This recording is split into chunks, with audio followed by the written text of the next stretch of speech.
Brother Nashi, how are you? Please post my story as anonymous. I do own 3 taxis right now that are on the road, but the life that I am living, it is far from being a life that is nice. I used to be a school teacher. Then I said that I wanted to run a business, and I ended up running a taxi business. My wife, she did not want us to do this kind of a business because my wife, she was like, if we start to run a taxi business, the next thing, maybe you are going to get shot. And I do not want to be afraid at all the times that there is someone that is going to be shooting at us, taxi violence, what it is like. But as a man, I felt like I was supposed to be involved in this business. So I told my wife that no, we are going to be doing this business and nothing bad is ever going to happen to us. So my wife, since she was not working, she was just a housewife, she really did not have any other choice but to listen to what I wanted to be done, because the money was mine anyway. And I told her that I was going to start this business. It was a business that my father wanted to run, just that my father was someone that was poor. He could never afford to buy a taxi. So I always told myself that when I have money, I'm going to start the business that my father wanted, so that we can keep it sort of like a legacy. Then my own kids will also be running the taxis. I knew about the taxi violence, but I told myself that it was nothing really. I was someone that was a teacher, that was educated, and I knew that in the taxi industry, if you know who you trust and if you do not go around fighting with other people, you are never going to get shot. But as I'm speaking with you right now, I am suffering quite a lot, not because of taxi violence, but because of these Tokoloshes that have been haunting me day and night. These Tokoloshes, they don't give me peace no matter what. I don't have any peace at all. All that I do, Brother Nashi, day and night is that I drink alcohol. I do not rest. And I have to be with a woman. Usually I go and I collect prostitutes, because to be alone in my house, it is the most scariest thing.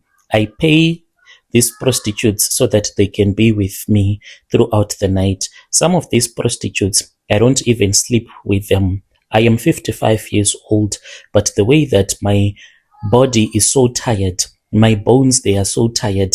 I feel like I am 100 years old. My soul is tired, brother, and I want people to assist me. There are people that have died that were not supposed to die. How can you continue living as a man when you know that you sacrificed your own kids? Worst of all, your own sons that were supposed to continue with this legacy. My sons, they are already dead because of the rituals that I did. I wish that there was a way that I could just take everything back to reverse this curse and I can just live a normal life once again. But it is going to be very difficult to even go to church and to confess to those that know me, because some of the people, they will say that you are an evil person. And yes, I feel like I am really an evil person. Brother Nashim, it was in 2013 when I bought my first taxi, and my wife, she fought against me. My wife had said that I was supposed to buy a second-hand taxi than to go to the bank so that I can get some money, then we buy a taxi. But I said, no, I'm going to do it. I did not know much about business. So what ended up happening was that I got into the business with a lot of loan on my back, and I was fighting to get the taxi on the road, as well as fighting so that I can be able to pay the bills, because each and every month and the bank was saying, we want our money, we want our money. And I had borrowed a lot of this money. So this taxi that I had gotten, even though it was brand new, but you know that these drivers of ours, because they do not know the pain that you would have gone through when you are buying such an asset, they can just do whatever that they want to do with your car. I was unfortunate that the first person that started working for me, he would steal. Sometimes he would steal the money, and sometimes he would not even go to work. He would get hired and he would come up with stories as to when he is going to get paid. So I was not making a lot of profit. I ended up even paying for the bills with my own salary. And you know what that means in your house. When you start to do something like that, you will be fighting with your own wife.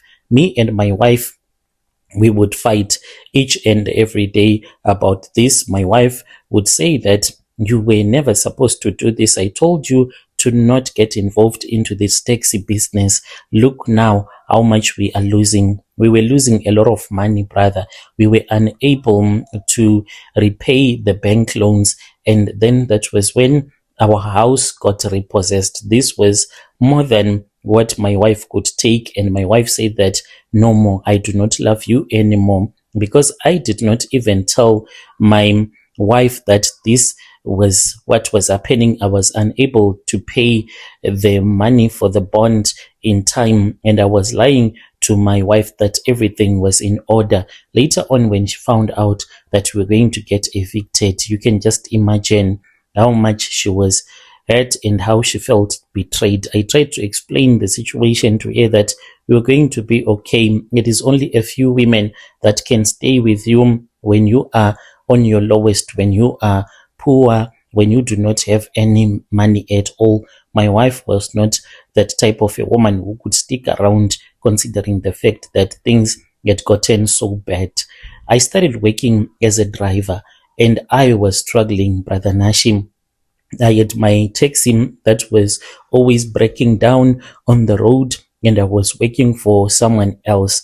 Whilst I was working, the people, they knew that I had a taxi. I was trying to hustle. That was when I met a healer. This man, brother, he was brought to me through the help of the man that I was working. This was a Malawian man, and he told me not to tell anyone that he was from Malawi. He had came to South Africa a very long time ago. He got married to a South African woman. Since he was very fluent in isiZulu, we all thought that he was from KwaZulu Natal, but the man, he was from Malawi, who had managed to get some documents. He told me that there was a Sangoma that was in Alexandra. We then went to Alex, and when we arrived there, I then found out that there were other people as well that wanted to be assisted by that Sangoma. So we had to wait.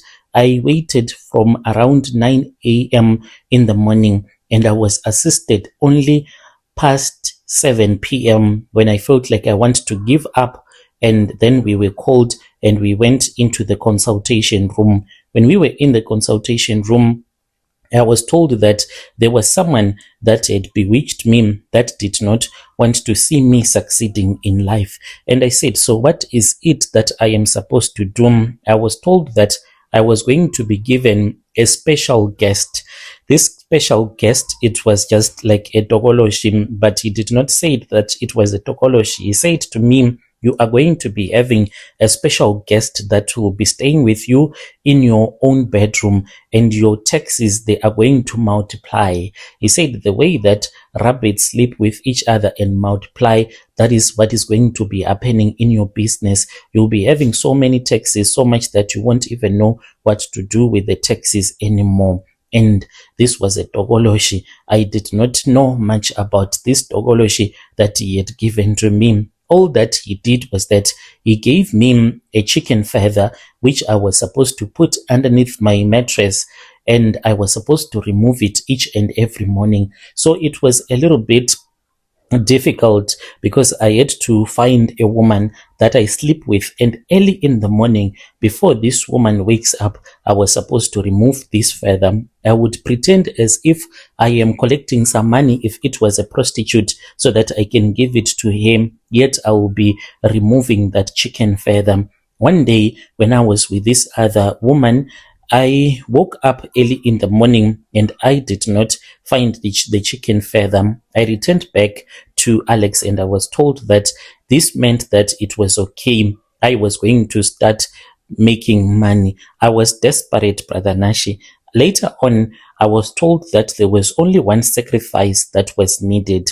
Since I had 5 kids, I was told to sacrifice one amongst my boys, and I had 3 boys. I said, okay, it's fine. I sacrificed my youngest child. He was my sacrifice. It was a painful one. He could have become maybe a soccer player, even playing for Bafana because of the way that he was a star at his school. But I said, God has given me more sons, and God will give me more sons. I just need to be a millionaire. This is my only chance to become a millionaire. The ritual was performed, and I was made to slaughter a goat in the river, and we left that goat in the river. I had bought a goat in the plots at this other white man's plot, and then I put it in the vehicle. Me and the Sangoma, we then drove to the river, and he told me to stand in the river with the goat as if I wanted to cross. In another hand, I was holding a very sharp knife, and I stabbed that goat, and this goat, it panicked, but still I had to keep on holding it. I held that goat until it was underneath the water, and I was holding it so that it can suffocate and drown. That is how it died. There was blood everywhere, and I also had blood. One day, my boy, he went out to school. He was swimming with other boys, and then that was when he drowned. He was someone that knew how to swim very well, but what happened on that day, it was very mysterious and suspicious. My boy passed away. After my boy had died, I started to make a lot of money, and I was able to buy more taxis. Life was going on, and it was going according to plan. I had 10 taxis. I had 15 taxis by the time that this Tokoloshe started to come back to me. So this Tokoloshe, Brother Nashi, it started to come to me, and it told me that it wanted more blood. I then went to Alex. Hey, that was when I saw that the devil is a liar. This man, he promised me that no death was ever going to happen in my family again. But when I returned back to this Sangoma, I did not find him. I was told that this Sangoma, he had gone back to Malawi. There was something that he needed there so that he can strengthen himself. Then the next thing, that was when I heard that he had to go to Malawi because it was time for him to die. I fought with the wife because she was South African, and I said, how dare you? Why didn't you tell me that your husband was about to die? And she told me that she had been given a specific instruction by her husband that there was no one that was supposed to know that he was making his way going back to Malawi. Otherwise, bad things were going to happen to him. So, Brother Nashi, I was stuck with this Tokoloshe that wanted blood. My kids, they started to die one by one. By 2020, I had lost most of my kids. And what hurts me was that when the COVID came around, do you know, Brother Nashi, that I had 2 of my children that died during COVID? They just died because of COVID.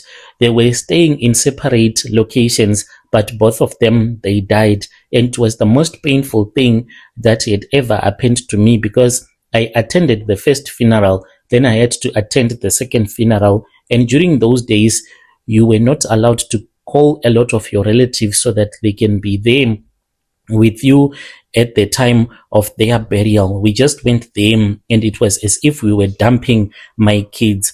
My ex-wife, she hates me a lot. And as for me, I am even afraid to be alone in the house at night. I used to have 15 taxis.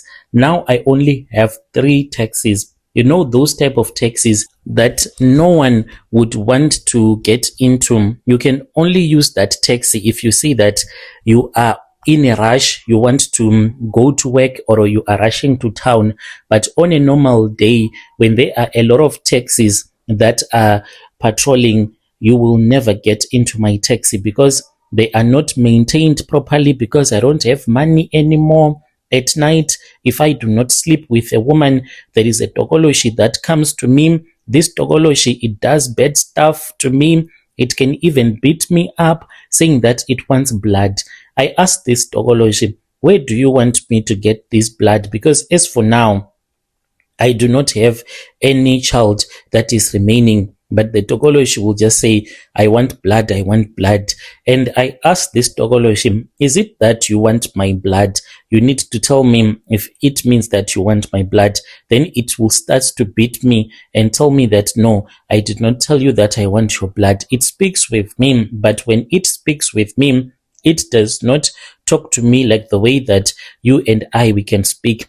I hear this Tokoloshe as it is speaking directly to me in my head.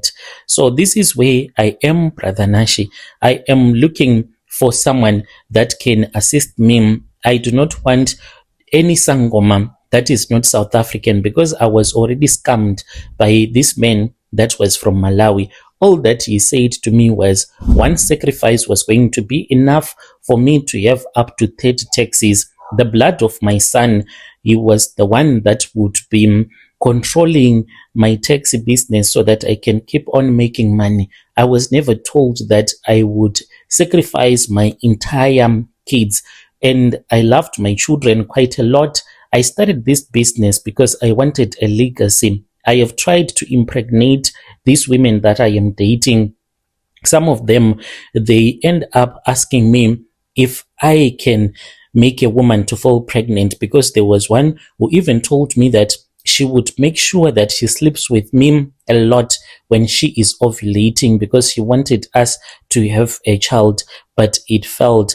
I was unable to impregnate him. Even when I tried to drink some herbs, thinking that it is going to make me to become very powerful and to impregnate a woman that I'll be dating. But no, it does not work that way. When you post my story, brother, tell me, I'll be there. Just give me a link. If you can give me a link, then I'll be grateful, so that I can hear what other people are going to be saying about my situation.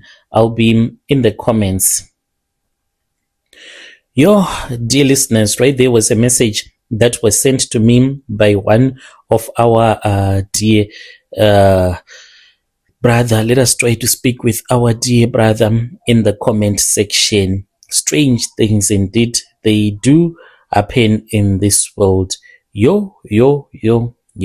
He's saying that he has these Tokoloshes that he can't feed anymore. These Tokoloshes, they keep on beating him up at night. He now only has 3 taxis from the 15 that he used to own. Strange things, they do happen in this world. Let us meet again in the following episode.